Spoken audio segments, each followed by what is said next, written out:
Good morning. Thank you for joining us today from the Rawlings Library. Today you will be hearing from our All Pueblo Reads Youth Companion book author, Jim O'Connor. This year's youth book is What Was the Vietnam War? Teachers and students from throughout Pueblo were given the opportunity to request classroom copies of Mr. O'Connor's book provided by the library and to tune in to hear from him today. Teachers and students, if you have any questions throughout the presentation, please type them into the comment section, and after the talk, we will have a few minutes to answer them. Now I will turn it over to our special guest, Mr. O'Connor. Hi, good morning. Thank you, Sarah. Good to be here again. I'm Jim O'Connor, and I'm a writer, and I wrote about Vietnam. A lot of you might wonder, why did we have a war in Vietnam? It's a very tiny country in Southeast Asia. If you were going to fly directly from Pueblo or Denver, it would be take you at least 21 hours in an airplane without stopping. And it's, I think, about 8,000 miles. So it's far away. But Vietnam was different from any other 20th century wars that the U.S. has been involved in, because it was the first televised war. And this is very important. Before that, Americans got their information from newspapers, the radio, or in movie theaters from newsreels. But with Vietnam, the war was on TV every night at dinner time on the news. And Americans saw a film of bombs falling, dead bodies, although not American bodies usually. They saw troops wading through waist-deep water, holding their rifles above their heads to keep them dry. Or they saw a film of planes spraying jungles with a chemical called Agent Orange, which was used to kill trees and bushes so the enemy would be easier to spot. And every night, there were casualty reports, and what that was a list of how many killed and wounded happened that day or the day before in Vietnam, both how many were killed and wounded of the Vietnamese rebels and how many Americans died or were wounded. They also saw, after a while, anti-war demonstrations that took place here in the United States. There was a lot of opposition to the war. During World War I and World War II, it was very different. Almost all Americans supported those wars, and there was very little anti-war resistance, but Vietnam was different. Vietnam had been a French colony since the late 19th century, 1877. And then, and the French were not really the greatest. They exploited Vietnamese and treated them very badly. During World War II, the Japanese captured Vietnam and put all the French in jail. But when the war was over, the Vietnamese were expecting that they would be able to run Vietnam at last, and instead the French were allowed to come back. So in 1946, there was a rebellion led by a man called Ho Chi Minh, who is regarded as sort of the father of Vietnam now, sort of like we regard George Washington. And the rebels that he led were called the Viet Minh, Vietminh. And they wanted a communist government. The Viet Minh controlled most of North Vietnam and a little bit of the South. But at one point, they split the country into North Vietnam and South Vietnam. They were going to have an election to combine the two countries and see who was going to lead them. Was it going to be communism or democracy? But that plan fell apart. The U.S. did not want Vietnam to become a communist country. So in 1963, after the French had left, 16,000 non-combatant military advisors were sent by the United States to help the South Vietnamese army. These were soldiers, and they were not supposed to take part in any battles of any sort. The U.S. gave the South Vietnamese army military equipment and supplies. But by the mid-60s, we were fully engaged in fighting the Vietnamese. U.S. troops, every year there would be more and more troops. And every year the war got bigger and more destructive. There were massive bombings of North Vietnam by the United States. We had what was called carpet bombing, which was hundreds of bombs being dropped basically at one time, and massive destruction. And of course, unfortunately, there were a lot of civilians killed as well as North Vietnamese. They also dropped a substance called napalm, which was an explosive jelly that would burst into flames when it hit the ground, and it would stick to buildings and unfortunately also to people, and killed soldiers and also civilians. And in addition, later we discovered that the Agent Orange that I mentioned a minute ago caused cancer and birth defects. And even now, 50 plus years after we stopped using Agent Orange, Vietnamese are still experiencing a lot of birth defects from the Agent Orange. It's been passed down from generation to generation. During the war, North Vietnamese were very adept at moving troops and equipment down south to into South Vietnam on a road which I think the Americans actually called it the Ho Chi Minh Trail. And it was not a trail, it was a highway. And every night trucks would be heading south, carrying equipment and supplies and soldiers, and they would return the next night and refill and onward and onward. There was also a group of rebels that were not part of the North Vietnamese army that was called the Viet Cong. And they were mainly located in South Vietnam and built an extensive system of tunnels, underground tunnels in South Vietnam that went for miles. And these tunnels were more than just little holes in the ground. They had hospitals, they had kitchens, they had barracks for the fighters to sleep in. And they had hidden entrances that allowed them to pop up without warning and ambush our soldiers. And the U.S. had a group of soldiers that they called tunnel rats, which were mainly young, thin, young men who went into the tunnels and tried to locate Vietnamese rebels and either kill them then or blow up the tunnels. A very dangerous job, and not many people volunteered for it, but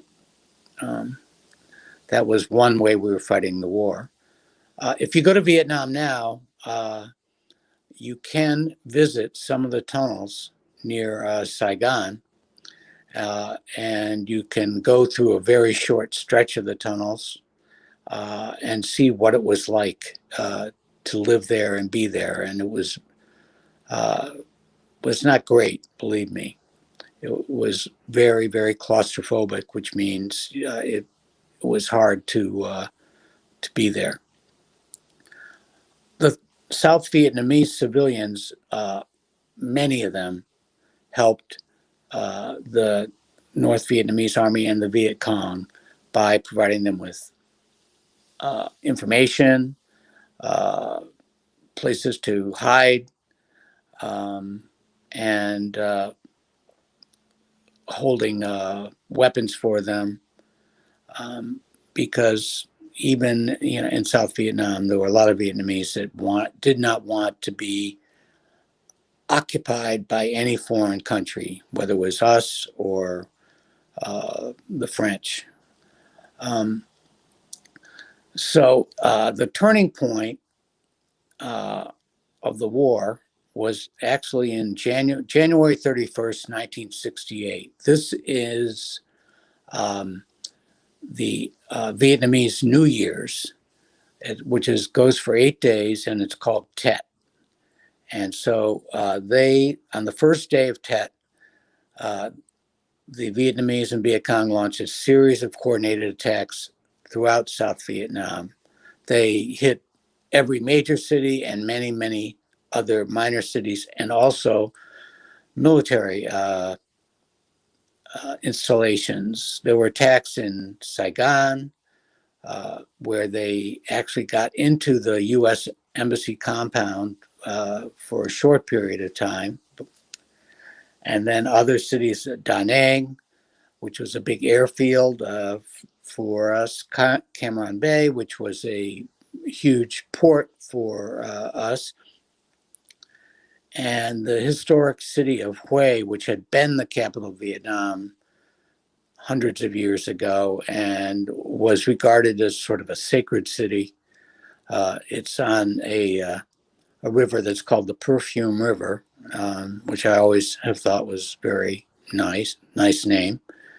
And these attacks were initially very effective. After a few days, the South Vietnamese and the United States Army and Navy and Marines and Air Force took back everything that they had lost in the first couple of days of the battle, and basically wiped out the Viet Cong and the Army of North Vietnam, which was actually called ARVN, Army of the Republic of Vietnam, had to retreat. Excuse me.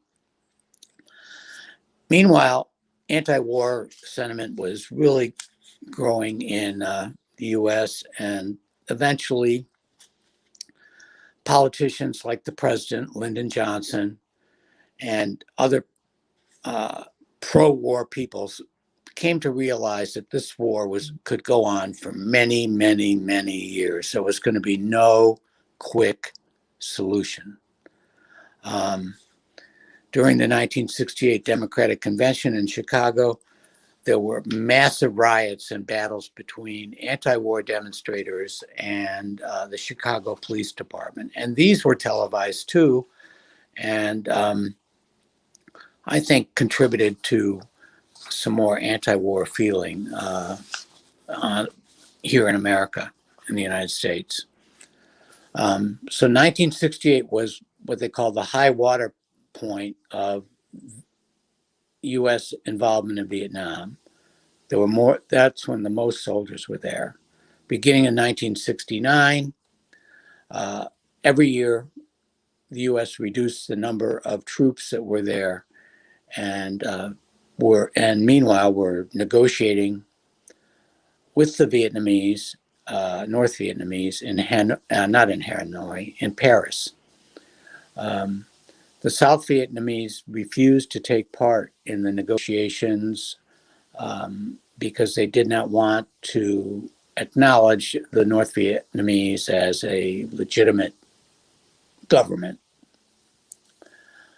Finally, an agreement was drawn up, and in 1973, Paris Peace Accord, it was called, and the U.S. agreed to withdraw all American troops, dismantle all military installations by 1975. So for a period of a year and a half, they were limited. There were still some battles, still some military engagements, but it dropped off considerably. The same day that we left Vietnam for the last time as a military presence, as the U.S. Embassy in Saigon closed and Americans and some Vietnamese got on helicopters to fly out of Vietnam. The North Vietnamese army rolled into Saigon, rolled through the gates of the U.S. Embassy, raised the Vietnamese flag above the embassy, and declared the war was over and that they would be controlling the North and the South. Many South Vietnamese that had helped our troops and our military operations were rounded up and taken to what were called re-education camps. Well, these were not camps, they were prisons. And the Vietnamese there had to work very hard in gardens and other things with little food. Many of them died. And over a period of 10 to 15 years, they gradually were allowed to come back into Vietnam. The war was a deadly war. 58,318 Americans were killed in Vietnam. 200,000 civilians, Vietnamese civilians, were killed. What they call collateral damage, which means they were bombed, but no one knew who was down below. Over 1 million North Vietnamese and Viet Cong were killed, and they estimate now that about 250,000 of South Vietnamese soldiers were killed. So for a long time, Vietnam was a communist country and not open to tourism or visits from most Western nations. Eventually that changed. Vietnam came to realize that they needed to develop their economy, and if they wanted their people to thrive. In November of 1982, in Washington, the National Vietnam War Memorial was designed by a young woman named Maya Lin, who was still in college when she won the contest to design the War Memorial. And it's, sorry again. It's very, very inspiring place to visit. There are two walls that are almost 250 feet long of black polished marble. And on those walls are engraved the names of every soldier, sailor, Marine, Navy person who was killed in Vietnam or who died in Vietnam. The wall also includes the names of 8 nurses who were killed in action in Vietnam. Obviously, there was a need for a lot of doctors and nurses during that war. And for the most part, the nurses were safe, but some did die, and they're memorialized too. Many visitors to the Vietnam War Memorial, when they come, they bring sheets of drawing paper and crayons or chalk, and they go and they find the name of a loved one, and they put the paper up on the wall, and then they rub the chalk over the etched name of their loved one as a souvenir and a reminder of the sacrifice and the loss that they suffered. And they also, visitors leave letters, stuffed animals, military dog tags, military uniform clothing, flowers. I said letters, didn't I? Pictures at the wall for sort of as gifts to the people who gave their lives to protect America. It's very quiet there, very peaceful, um, but not unusual to hear people crying silently as they see the names of their friends or family members up on the wall. It's a very moving experience. And if you have a chance to go to Washington, D.C., besides all the other memorials, I suggest Vietnam Memorial is a place that you definitely should visit. Today, Vietnam is still a communist country, but it is a thriving industrial economy at the same time.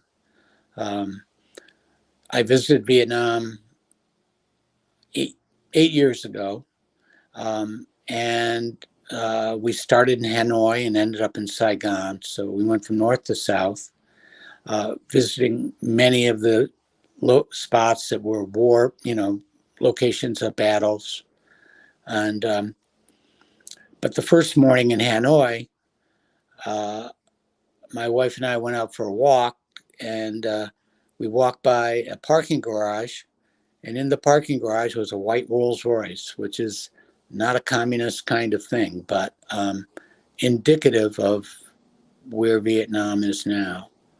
Saigon is a thriving city, very modern. Seems like there are millions of people on motor scooters all the time. Crossing the street is an adventure.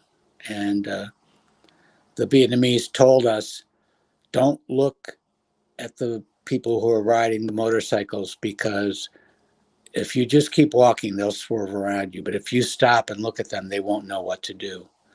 And so while we were there, I didn't see anyone get hit by a motorcycle.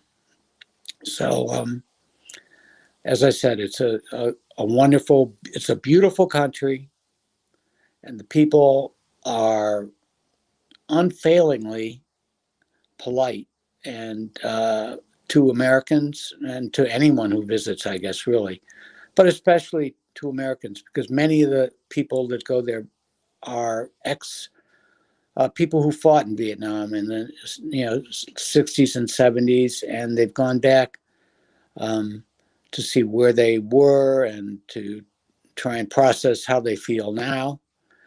And I think they're all pleasantly surprised that no Vietnamese are hostile to them, and instead are very, very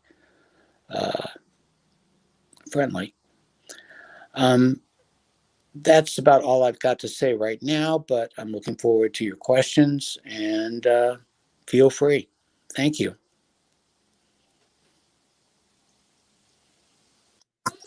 Thank you, Mr. O'Connor. We did get a few questions that came in. The first one is, did you write this book from personal experience, or did you need to do a lot of research to write this book? Well, I did not, although I was in the Army, I was not in Vietnam. I actually spent my whole Army time in Alaska. which, considering that I was there in 1969 and 1970, was a lucky assignment for me because Vietnam was still waging the war. So I knew people that had fought in Vietnam. I knew a few people who were killed in Vietnam, but I had to do a lot of research for this book. Uh, to be sure that it's accurate and that I had all the statistics. Now, there's a lot more in the book than there was in this talk I'm giving today, and I hope if you've read the book that you've enjoyed it.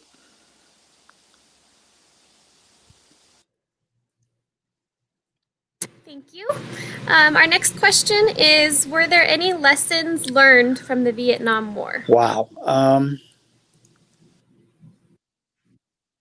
I would say that the United States, did not really learn a lot from the deaths of 58,000 Americans.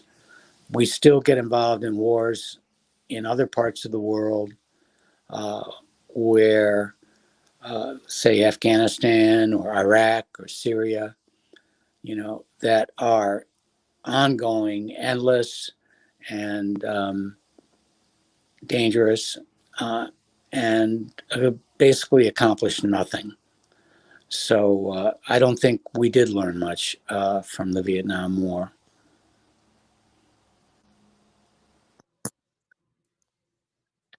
Thank you. And our last question that came in is, do you recommend any other books for kids that can help them learn Yes, about important historical events? I think many of you might already be familiar with the Who Was series of books that are all historical. My book is part of that series, and if you look at the cover, there's always someone whose head is much bigger than their body, and a lot of kids call these books bobblehead books because of that.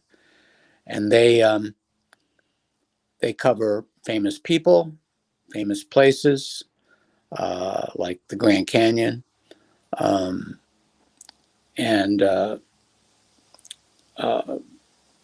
people who are alive and people who are dead. And just for myself, my first book that I wrote for the series was about the Battle of Gettysburg during the Civil War. I wrote it. I was asked to write it, or asked if I wanted to write it, and I said yes, because as a matter of fact, I had a great, great, great uncle who was killed at Gettysburg at Little Round Top, if you're familiar with that. He was an 18-year-old young man and had been in the Army for 9 months when he died. So Gettysburg has a certain meaning, special meaning for me and my family. But there are books. I've written books about Bob Dylan, and I've written books about Pompeii. So there's lots of historical books, and I think it's a really good series for kids to check out.